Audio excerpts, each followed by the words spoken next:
Yo, what's up everybody? Hope you guys are well and enjoying yourself. Thank you very much for coming by and watching this video on my stacking and collecting journey.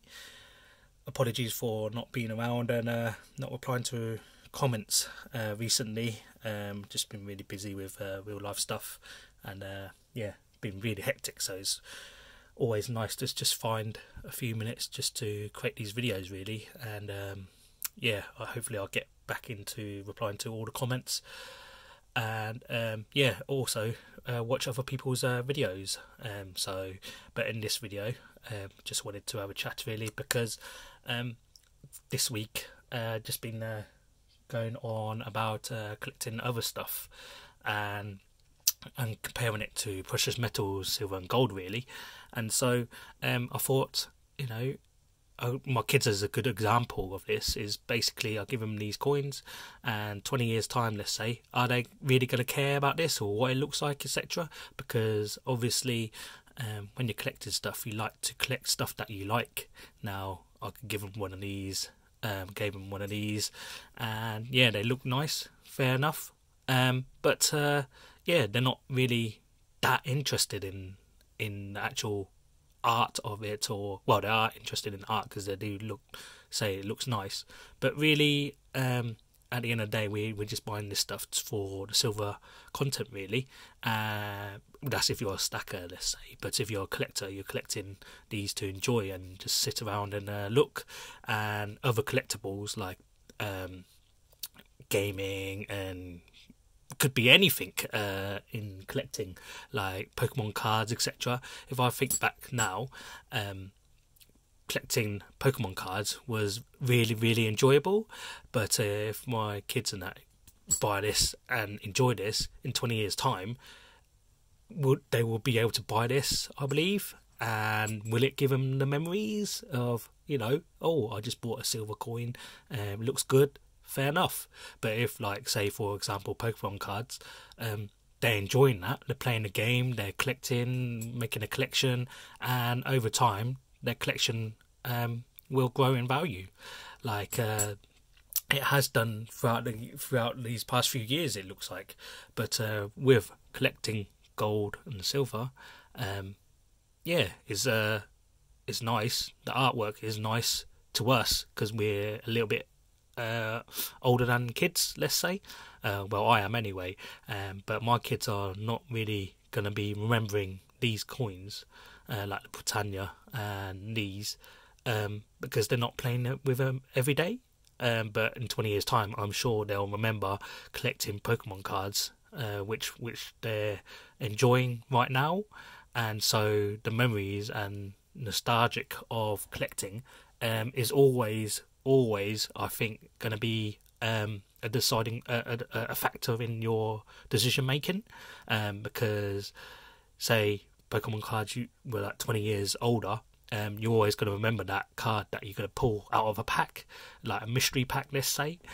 But with silver and gold, you're purchasing at that time of purchase, you're looking at that coin there and then, and yeah, you remember buying the coin and having it in a collection. But are you going to remember how you got it and etc., where you're just buying it from an online dealer? Or, you know, it's not a story that you would have behind purchasing and acquiring your collector piece.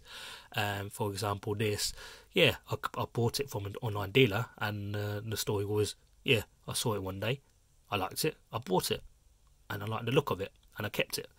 And say I kept this in my collection for like 20 years time, I still got it. But that feeling of, you know, the story behind it is not as exciting as, say, you're collecting a piece out in the wild and you found it in a shop, let's say, and there's a story behind it, whether you found it on like opening a pack or something. I'm just comparing it to Pokemon cards, let's say. You found it in the wild, I don't know, you went to a shopping mall, you only had like £4 on you to buy one pack only, and you managed to pull like the best card in that set, you know. Oops, sorry about that. And so you have a story behind that, and that feeling, that memory that you have of getting that card, that collector piece, will always be in your memory.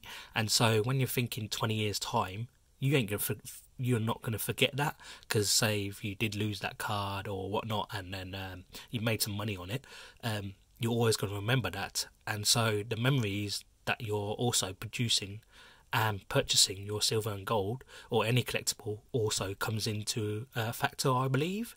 And so say for example I bought this, and then tomorrow I went and sold it and made a profit of £100. Yeah, I'm going to remember that, but it's not as exciting to me anyway. If I was like, say, 20 years older, or say my kids did it and it was 20 years older and they were 20 years old, yeah, it's a memory, but it's not as exciting as other collectibles. And so this is why I think is a factor as well, like the memories that you're having and going on your journey to purchasing your collectibles. And this, when you're purchasing silver and gold, is a memory, is a journey. But will I be remembering that in 20 years time? I still believe I will, if I'm still here, then let's say. But the memories are not transferable, as in like to every person has their own memories, and people get excited through that memories of collecting. And so the young self or kid, let's say, they're not going to remember, you know, how they're going to get this silver coin, how they're going to get this gold coin, how they got it. Did they bust their gut with it, like saving and to get that 1 ounce coin or whatnot, or a sovereign, let's say? They ain't going to remember that. They're just going to remember, you know, having one in their collection. But as a collecting is like a journey to me anyway, and so the memories is also a factor in collecting. So that's my thoughts on this week, and whether it's right or wrong. I've been concentrating on other stuff, collectibles, let's say, and yeah, that's what I'm thinking right now. Is really, it's like the journey that you're purchasing this stuff is outside of actually purchasing the silver and gold. So you're working really, really hard to purchase this stuff, and also you're collecting and you're building the stack and building your collection. You have 3 of these, right? I just got 3 of these out on display here, or out now. But is one enough? Is one actually enough to actually be happy with your collection, really? But if you're stacking, you know, who cares what this picture is, what image it is? You might as well just collect the silver content and just buy the cheapest round available if you actually feel like it's not collecting. And so this is why I thought, you know, the memories when you're going to collect and buying this stuff is important as well. And so this is why I'm comparing industries and different collectibles and stuff, because it's even though the prices are really high now, I'm not purchasing much at all. This is making my mind wander, and I'm wondering whether everyone else is having that wonder, you know, apart from just buying and selling, because I don't really do that. I just buy, and so you know, the selling part hasn't come into equation just yet. But I know with these collector coins, these proof coins, I don't plan on selling to make a profit, or well, I do plan on selling to make a profit in years to come. But like, if I was to be able to keep it in my collecting stack, then great, more to it. And I'll have that memories and I also have that in my possession, which is why assets that you can hold is always well, I think anyway, a good investment. And so that's what made me think about this video, really, is because physical assets are always yours, and you can always control your destiny with that, well, the destiny of that product in your hands.